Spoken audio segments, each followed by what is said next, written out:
E aí, meus amores, bom dia, boa tarde, boa noite. Nós continuamos aí nossa aula sobre China, né, sobre o grande império chinês, e aqui vocês vão ver o término da aula, né, desse nosso capítulo sobre as invenções chinesas, sobre a questão do papel, né, sobre as grandes invenções, no caso aí principalmente as técnicas da acupuntura no campo da medicina. Vocês vão ver as muralhas da China, vocês vão ver muitas outras especialidades, né, ou especificações desse grande império chinês, principalmente no campo aí da religião, e a gente encerra nosso conteúdo, tá bom?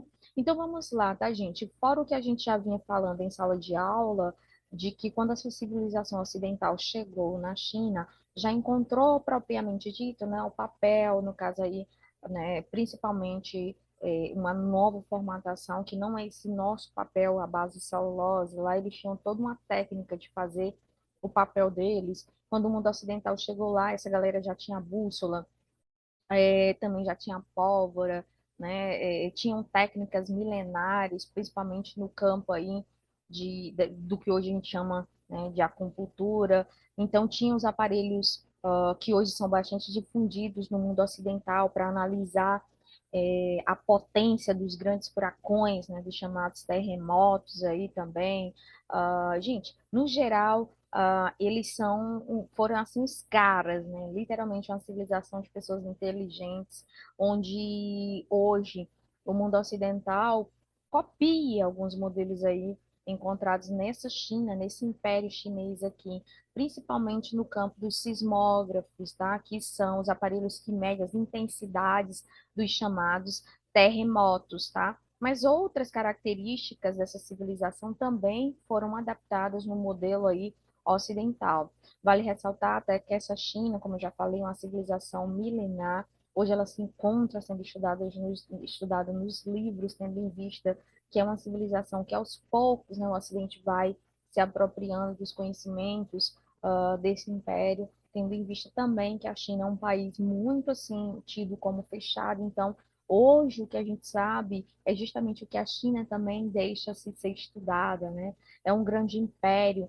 e esse império vai ser unificado através de vários combates para chegarmos depois dessa China imperial, onde ela tinha vários sub-reinos, né, ou reinos menores. Aí a gente vai ter reino contra reino, iniciando a era das dinastias, onde essa era das dinastias aí nós vamos ter uma que vai se sobrepor às demais, tá bom? Através de guerras, tá? A gente até tinha feito ali um esboço na sala de aula.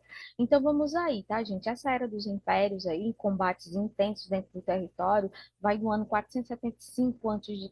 até o ano 221 a.C., uma civilização extremamente milenar, né? Em 221, depois de vencer inúmeras batalhas, o rei Qin Yin Zhang anexou os territórios dos adversários e assumiu o título de primeiro imperador da China. Aí a gente tem, pessoal, a era dos impérios literalmente se fixando, mas a gente vai ter também uma instabilidade, tendo em vista que quando você domina todo o território, aquelas áreas dominadas nem sempre vão aceitar serem dominadas. Então, a gente vai ter aí a era das grandes fortificações, porque com medo de um levante, né, ele vai tentar proteger o território construindo essas fortificações, que são construções, né, um pouco mais fortes para proteger esse território. Vamos supor aí, para evitar bombardeios, que nesse momento aqui não era esse tipo de bombardeio que hoje a gente tem nessas grandes guerras, né? Então, por conta disso, ele vai cercar ali as redondezas, criando aí uma grande muralha que ficou conhecida na história por ser uma das poucas, né, estruturas no mundo que conseguem ser vistas do espaço, né, que é a muralha da China. E essa muralha foi feita justamente para tentar inibir os opositores de tentar, no futuro, invadir as áreas que antes estavam sob o domínio dele, tá?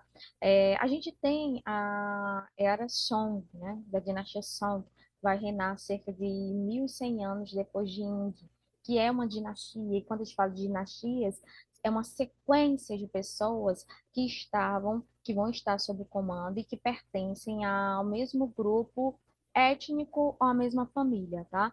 É uma grande dinastia que vai se pautar na questão do artesanato, na questão das artes, na caligrafia, vai manter principalmente se vai se voltar para a arte dos pintores, né? Então, aí embaixo você vê a análise dessas dinastia, tá?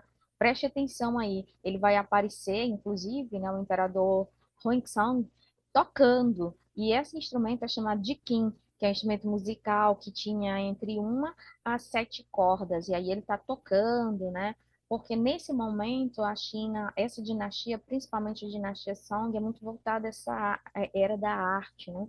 Então, apenas os imperadores, monges e mulheres das grandes elites chinesas tinham acesso a esse instrumento que era tido como um instrumento elitizado, né? Porque era um instrumento que somente essa galera nobre conseguiria, além de ter o instrumento, conseguiria tocar, né? Por quê? Porque eram instrumentos voltados às elites. A maior parte da população não tinham o acesso, né? Aqui a gente entra no Japão antigo, mas aqui já é um outro conteúdo, eu vou deixar para vocês depois tirarem dúvidas, para a gente detalhar um pouco sobre a história do Japão, tá bom? A gente vai para um outro slide detalhando a história aí da China, certo? Pronto, meus amores, nós retornamos, né, à nossa aula com um novo modelo de slide aí, representando já as cores dessa China atual, né, que representa muitos modelos aí do Partido Comunista Chinês. Então, nós vamos utilizar o antes, no caso o passado, e o agora para vocês fazerem essa assimilação, tá? Aí eu tenho novamente as análises da China, só que aqui voltando-se sempre à China antiga. Eu estou usando as cores, né? Para vocês ligarem-se que as cores atuais da China representam muito o modelo pelo qual ela vive desde a Revolução Cultural na China, né, desde a era Mao Tse Tung.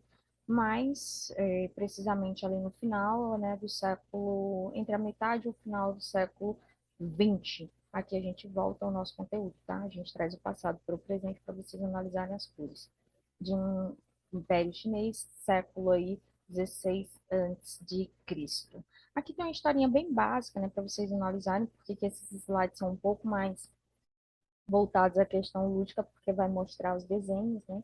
A história da China está registrada em documentos aí do século XVI a.C., uma civilização mais antiga do mundo.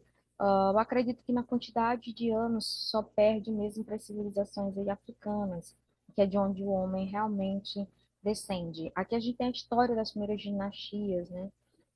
Vale ressaltar que a China vai ter um período muito áureo, aí, que vai ser chamado, né, de Idade do Bronze, que é quando se descobre a Era dos Metais.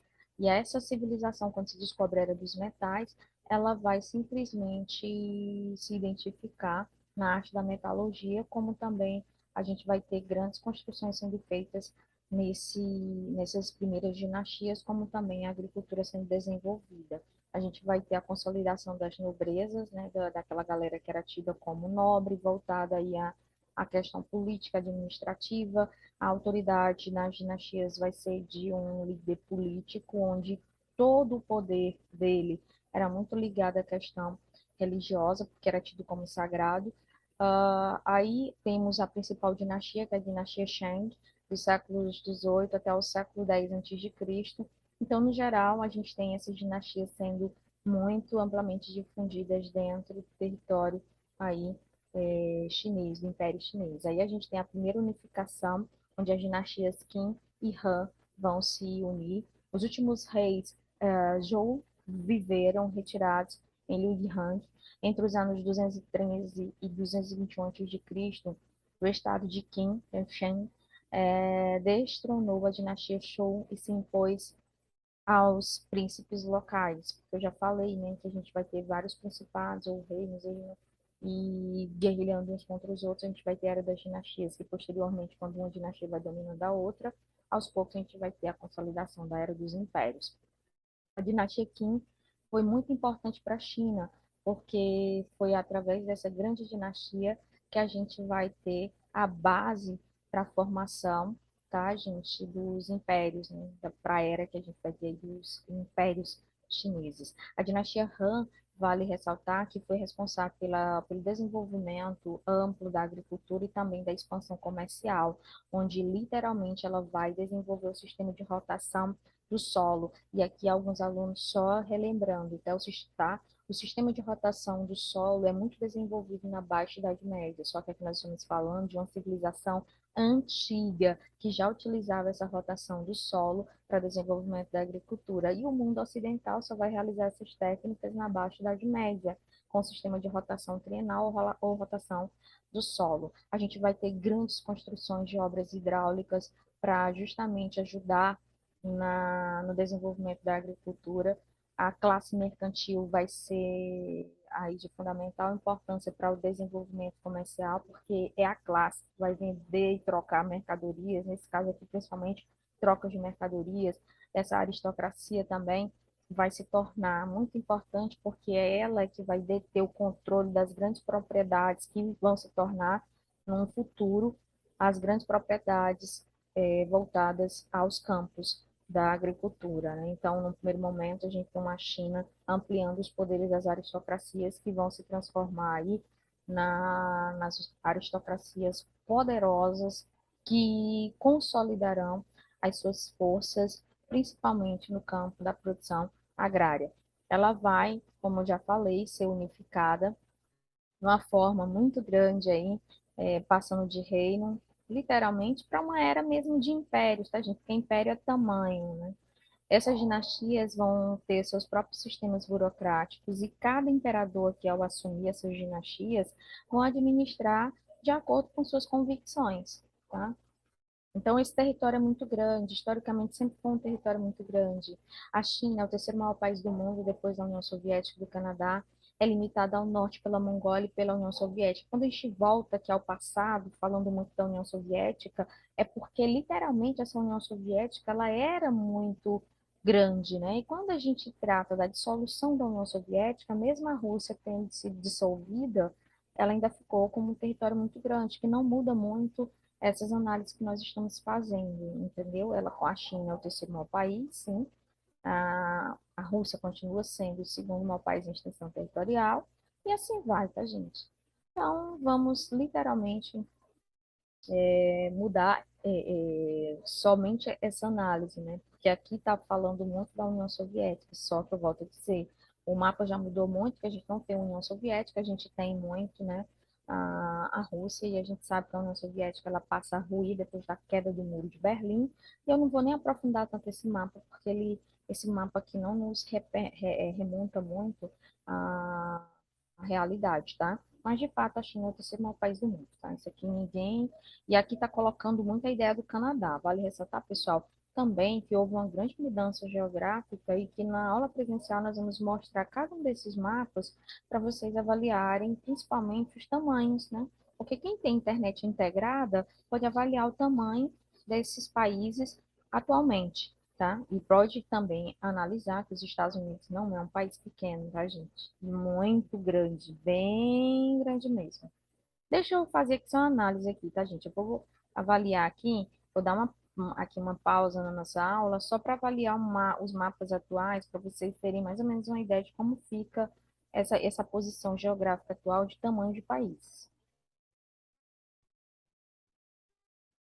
A gente volta, meus amores, só mostrando esse mapa, né, atual, para vocês verem mais ou menos como os países estão aí descritos dentro dessa nova geopolítica, dessa nova conjuntura. Aqui eu tenho a Rússia, tá?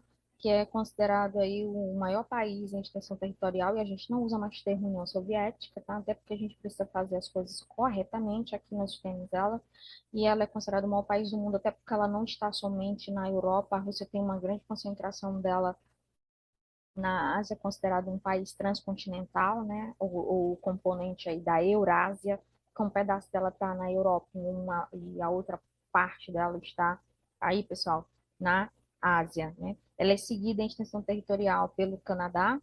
Posteriormente, depois do Canadá, ela vai ser seguida pela China, que eu não estou mostrando o mapa da China, né, meus amores? Então, deixa quieto.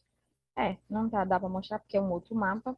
Aí é seguida aí pela China, como eu já mostrei para vocês, terceiro maior em extensão territorial, depois a gente tem a Índia, posteriormente, depois o Brasil, os Estados Unidos, que é o quinto, né? Então, na sequência correta, eu tenho Rússia, confere? Sim. Depois eu tenho o Canadá, em extensão territorial. Depois do Canadá, né? Rússia, Canadá. Aí depois eu voltei.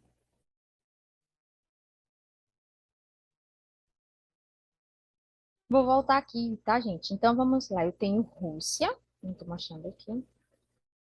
Tive que sair aqui só um minutinho, mas vamos lá. Eu tenho Rússia, eu tenho Canadá, que é o segundo. Aí eu vou ter o Império Chinês. Depois do Império Chinês eu tenho a Índia, que não está aqui no mapa.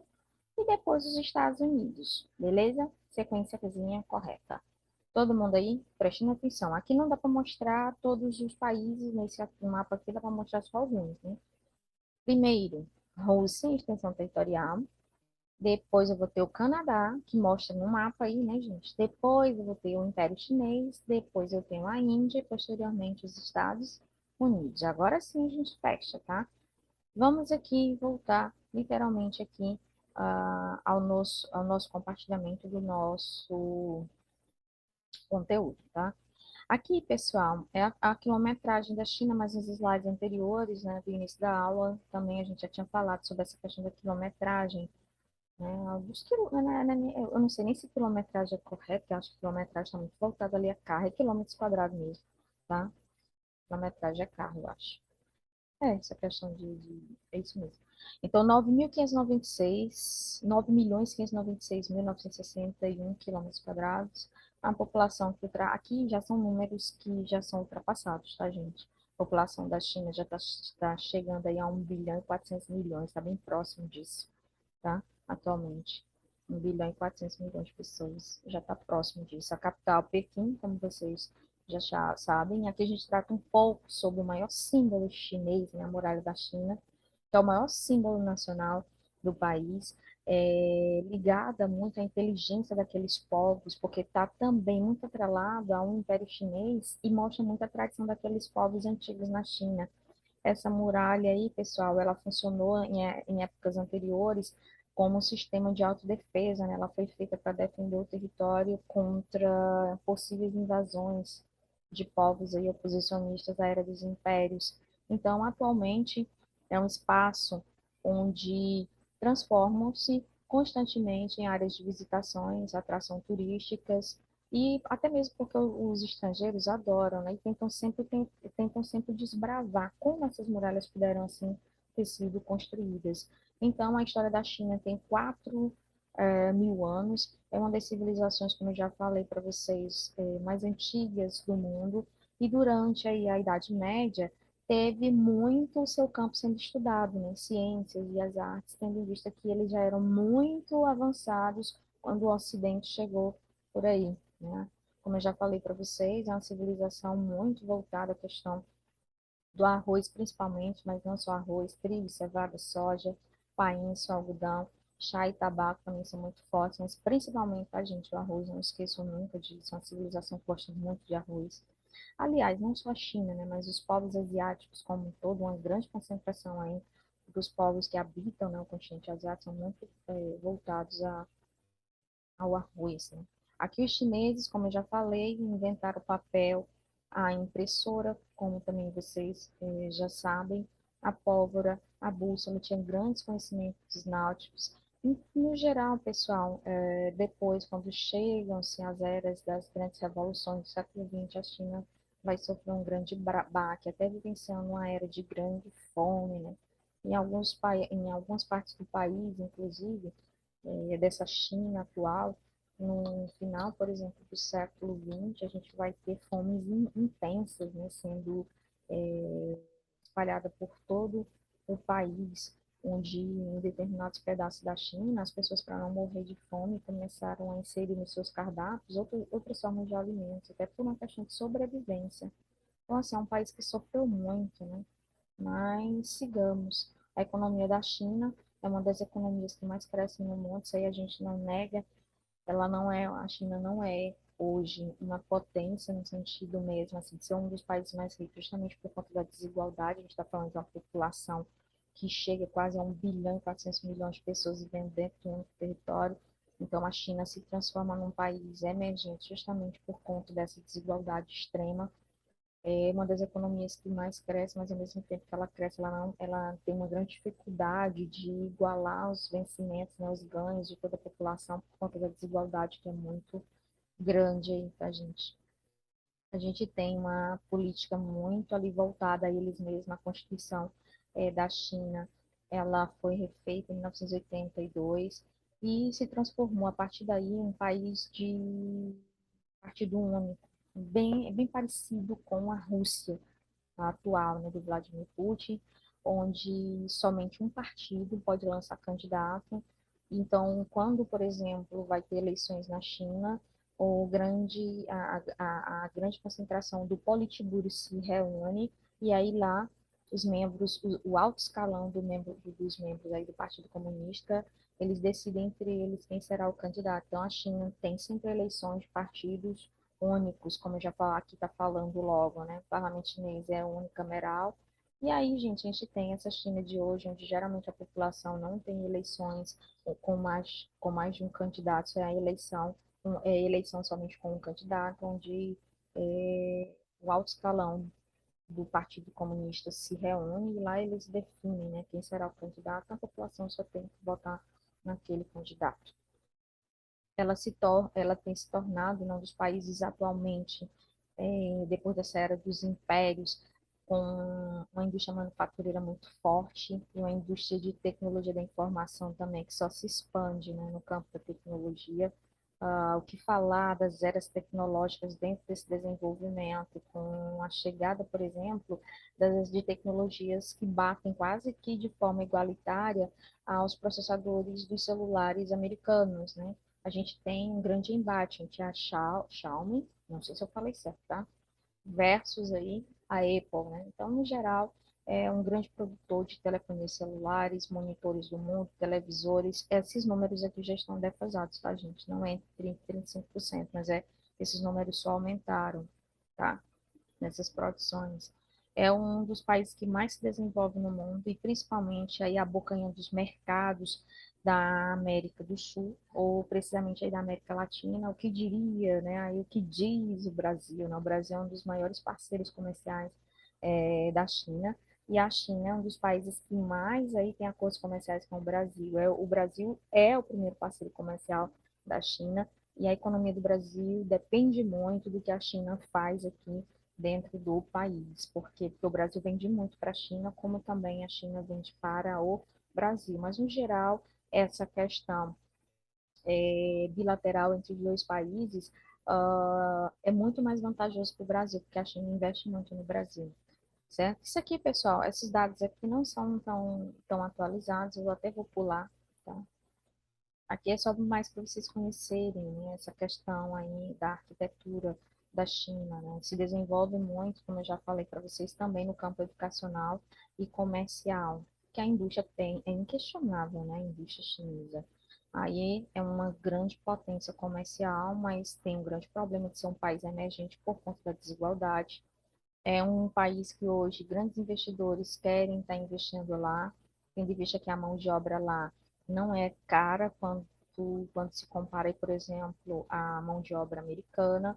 Tem aí um grande desenvolvimento das religiões orientais, como o budismo, o taoísmo, o confucionismo. Aí tem um pouco a historinha de como o budismo chegou à China, né? No final da dinastia Han, a Constituição de 1978 restaurou as liberdades religiosas na China, e aí os grupos budistas puderam literalmente ter aí liberdade religiosa, tendo em vista que até então a China se desenvolvia muito mais o taoísmo e o confucionismo. Aqui também a China tem, depois da Constituição de 78, ela permitiu com que cristãos também pudessem ter suas liberdades de crença respeitadas dentro do país. Aqui também temos uma abertura, depois da Constituição, aos islâmicos. Então, no geral, essa galera toda está lá e podem professar os seus créditos. Só que vale ressaltar, tá, gente? Professar o seu crédito não significa dizer que a China tem uma amplitude dessas religiões, né? A China, literalmente, é um país de ordem confucionista e taoísta que preserva muito a identidade do seu povo, principalmente da sua história.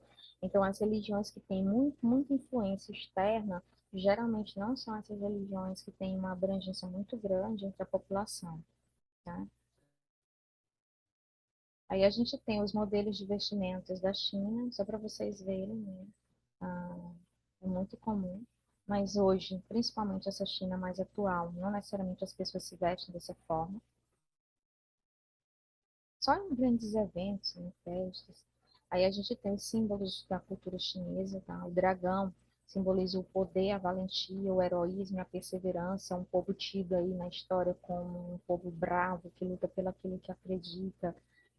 O dragão deles é uma grande representatividade da nação, representa energia, decisão e otimismo. Também é considerado, né, inteligente e ambicioso. Então, no geral, o símbolo da nação chinesa que mais se adequa aí aos princípios atuais é o dragão, né? Ao contrário dos nossos dragões ocidentais, a maior parte dos dragões orientais, que são os dragões aí, né, da China, são belos, sábios e generosos. Em vez de serem temidos, são amados e venerados, porque os dragões que sempre se colocam nos filmes ocidentais são dragões aí, pessoal, que geram medo, a medo, né, a população, aqueles que cospem fogo, os dragões ali orientais, principalmente os dragões da China, são aqueles dragões que as pessoas às vezes têm em casa, ou nas grandes construções dos dragões na China, as pessoas querem tocar, porque são símbolos aí de sabedoria também. Então, no geral, eles são muito amados, os dragões. Tem os templos que foram construídos para que, no geral, né, eles pudessem também ser venerados pela população, certo? Templos são construídos na honra do dragão, tendo em vista que também o dragão é visto como aqueles que controlam a chuva, os rios, os lagos e os mares. Então, no geral, pessoal, aqui tem algumas curiosidades da China. Sozinha a China tem 2 vezes mais gente do que a Europa inteira. Não mudou muito alguns desses dados aqui, não, tá? Um em cada 5 habitantes do planeta vive na China. Eu acredito que aqui seja até mais esses dados, tá? Então, gente, no geral, eu queria só mostrar para vocês só mais uns slides que fala sobre a questão do taoísmo e do confucionismo.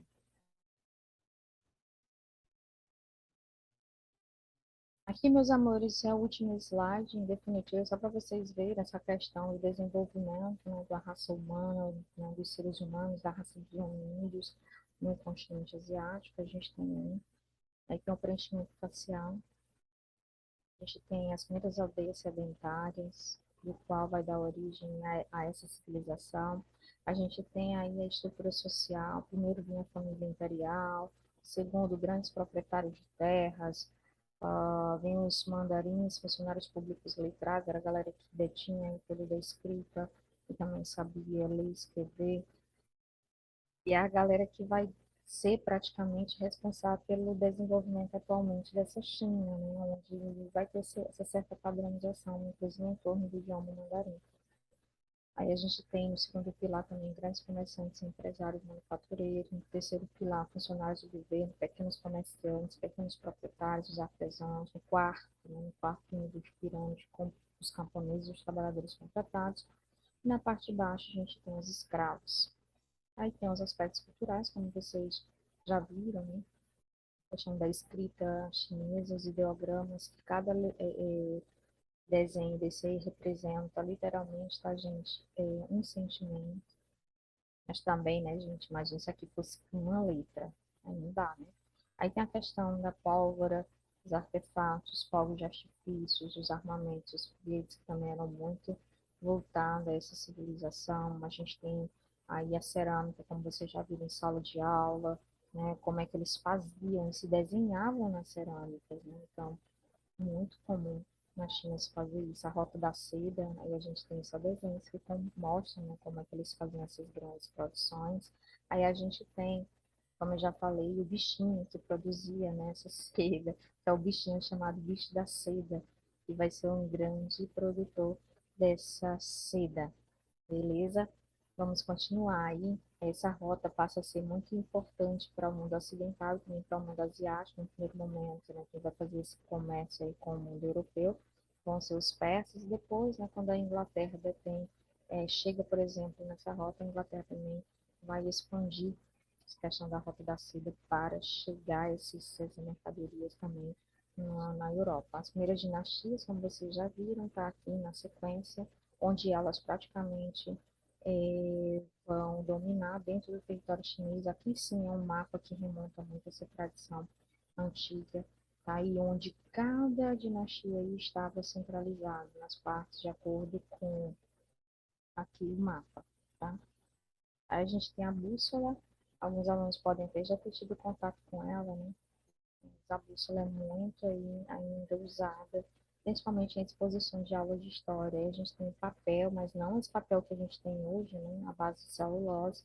Aqui é um papel que é bem parecido com o nosso, mas eles tinham uma outra técnica de fazer esse papel. Eram bem maiores, né? Aqui a gente tem as técnicas da acupuntura, que o mundo ocidental acabou gostando e adaptando também como medicina alternativa. Foi criado entre 2000 e 1000 a.C., a técnica das agulhas, né? Aí a gente tem um pouco para vocês entenderem como funciona a acupuntura, quando se coloca a acupuntura aqui em cima da cabeça, né? Dor de cabeça, ansiedade, insônia, a agulha em determinados locais aqui. Em cada local que se coloca a agulha, significa a diminuição desses pontos de dor. Por isso que as pessoas que fazem acupuntura precisam estudar muito, porque onde cada agulhinha dessa entra é um ponto de dores, né? Então tem que amenizar. A gente tem aqui no ano 600 a imprensa, e essa imprensa ela era lida através desses papiros aí. Olha, gente, rolos de papel, né? Isso é chamado de papiros, porque eram rolos de papel. Aí a gente tem os sismógrafos, como a gente já falou, que a China já fazia isso, e depois o mundo ocidental vai adaptar para avaliar, né, a intensidade dos terremotos. Aqui a gente tem a muralha da China, as pessoas visitando, né, porque passa a ser um grande foco aqui de visitação, porque sempre tem, né, aquelas teorias da conspiração, quem fez essas muralhas, porque elas são muito grandes. Agora, eu só não sei se as pessoas conseguem, literalmente, chegar até o final das muralhas. Acho que as pessoas não conseguem chegar até o final da rota, né? Aí, como eu já falei, as muralhas são representação dessas grandes representações de fortaleza, né, para evitar com que os outros dominadores percorressem esse território chinês. Vale ressaltar, olha aí, gente, o tamanho da muralha. Aí, por isso que eles fizeram as muralhas para evitar que essa China pudesse ser invadida. Então, assim, as torres, cujo número é estimado por alguns autores em cerca de 40 mil, permitem observar a aproximação e a movimentação do inimigo. Então, tudo que eles fizeram avaliando aí o perfil dos inimigos. Os trabalhos da muralha ocupavam-se da mão de obra escrava, como a gente já falou também, tá, gente? Até 80% teriam parecido durante a sua construção por causa de má alimentação. Quando a gente fala aqui, gente, significa dizer que essas pessoas, durante as construções, morriam, né? Morriam mesmo, tá, gente? Má alimentação, frio intenso, então as pessoas morriam. Então, muitos aí durante a construção das muralhas morreram, certo? Aí tem o confucionismo, era aqui, tá, gente? Lembrando que a palavra confucionismo está errada aqui, tá, gente? Mas como está? Aqui não tem N, tá? Sabe que a professora é crítica, né? Então, se tiver errado, deixa eu ver se está errado. Está errado mesmo, é isso mesmo. É confucionismo, não é confucionismo. É realmente, não tem o N aqui, é confucionismo somente, certo? Porque vem de Confúcio, Fúcio, tá? Então não tem o N, certo? Tire ele aí. Então, aqui tem a história de como nasce o confucionismo, nasce através ainda das teorias do Confúcio, e aí a gente leva também para as técnicas para vocês, alunos. Hajam antes de falar e, portanto, fale de acordo com seus atos. Hoje a gente já não diz totalmente isso, né? Hoje a gente já diz assim, antes de falar, pense duas, três vezes. Só que aqui ele dizia, haja antes de falar. Então, antes de falar, tem uma ação. Hoje a gente diz, antes de ter uma ação, a gente tem que pensar, né, acerca dessa ação. Coloque a lealdade e a confiança acima de qualquer coisa. Isso continua. não te alies aos moralmente inferiores, ou seja, não se alie a pessoas que não têm valores, faça pessoas que possam te levar para trás ou que não trazem valores que agreguem a tua personalidade. Não receies corrigir teus erros, tá, gente? Saber o que é correto e não fazer o que é errado. Então, faça sempre o que é correto. A humildade é a base de todas as virtudes. A cultura está acima das diferenças da condição social. Então, independente de você ser rico ou pobre, a educação é base de tudo. Então, você não precisa ser rico para ter valores, para ter moral. Então, no geral, é isso. Aí tem um pouco dos princípios também, tá? Confúcio, são as regras do confucionismo. Aí tem o budismo, que a gente já falou sobre ele, o budismo que vem do Siddhartha Gautama, que era um príncipe do Nepal, né? E aí ele ia herdar todo o trono do Nepal, e aí no final das contas ele abandona toda a riqueza dele, o reino do Nepal, e vai viver como um monge, né? E a partir daí ele abdica tudo o que ele tinha, vai viver como um monge, meditar, vai viver o ideal da pobreza, e ao viver o ideal da pobreza vai chegar um dia que ele vai meditar, e vai, através dessa meditação, ele vai se elevar, né? Vai ficar acima do chão. E quando ele se eleva, ele passa a se chamar Siddhartha Gautama de Buda, que significa o iluminado. E assim vai, né? Aí tem a historinha do budismo, né? Para vocês avaliarem, estudarem um pouquinho.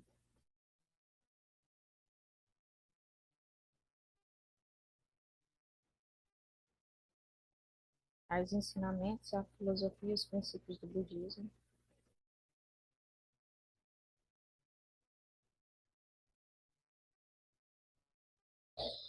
E lembrando, tá, gente, que no budismo a grande concentração das pessoas budistas são vegetarianas, seguem, né? Aí tem um pouco do shintoísmo, da doutrina do shintoísmo, certo? Que é um pouco parecida aí, tá, gente? Próxima também dos japoneses. Aí a gente tem o Shinfukujin, e aos poucos, né, são sete de boa sorte, fortuna e felicidade, né? Então, tá aí um pouco a análise do shintoísmo, certo? É representado com enorme barriga e roupa caindo pelos ombros, seu abdômen avantajado não simboliza a gula, pelo contrário, é símbolo da satisfação. Aqui é o Buda gordo, né? E aí tem muitas pessoas que acreditam tendo o Buda em casa, sempre quando você entra, coçar a barriguinha dele dá sorte, né? Ou quando bota aí o Buda de costas, tem todas essas representações, tá, gente? Questões aí da religião, aí tem o taoísmo, que é também conhecido como daoísmo. Essa religião também é chinesa, do século II, no período da dinastia Han, que aparece. E aí a gente tem, né, tem um livro sagrado, o taoísmo, que é o Tao Te Ching, né, que é o livro de seguimento deles aí. Tem como principal pilar aí o líder chamado Lao Tse, que é o Lao Tse, que vai viver no século VI antes de Cristo. Aqui a gente tem o Yang, acho que vocês já ouviram falar do Yang, né? A parte branca significa que nós temos nem todo mundo é 100% bom, tem um pouco pontinho de maldade, por isso tem um ponto pretinho aqui, tá? E é o lado preto, que nem todo mundo é 100% mal, tem um pouco de bondade representando pelo lado aí branquinho, né? Então, no geral, aqui é o equilíbrio, o Yang representa muito o equilíbrio das forças. Aí tem um pouco da historinha do taoísmo, como a gente na aula já está gigante, né? A gente vai ficar por aqui, né? Vou só passar aqui uns slides para vocês avaliarem um pouco essa dinastia dos tempos atuais. Aí tem a representatividade do dragão, que a gente já falou anteriormente, da mitologia chinesa, o que ele representa para o povo. A gente tem os dragões, os tipos de dragões da China são vários, tá, gente? Até porque o dragão é o símbolo desses povos, né? O símbolo da China, então tem vários tipos de dragões. Aí tem a questão da astrologia chinesa também, sempre colocando o dragão como algo que é totalmente interpretado diferente do Ocidente, que no Ocidente os dragões colocam medo, né? Cospem fogo, aqui os dragões, eles também têm uma representatividade muito boa, apesar de também ter os dragões ruins, né?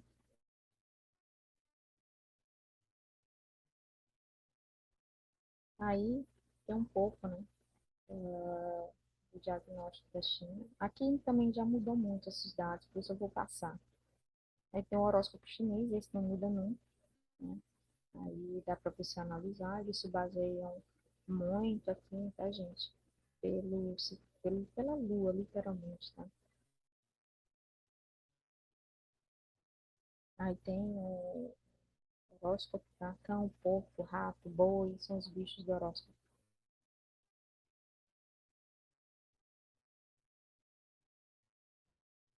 Acho que só.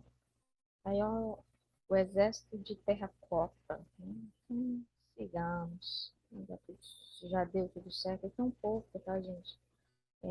Dessa representatividade, de como esses exércitos funcionavam durante esse período aí de unificação. Olha aí, ó.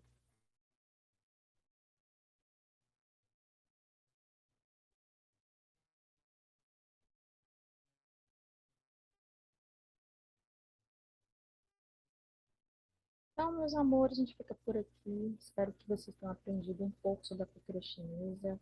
E do mais, desejo boa sorte aí. Quem passou, beleza. Quem não passou, já vai entrando no canal e assistindo, literalmente, meus amores, a aula sobre os finos, cebras e peças, que são os conteúdos da prova de recuperação. Do mais, a gente fica por aqui e até a próxima aula.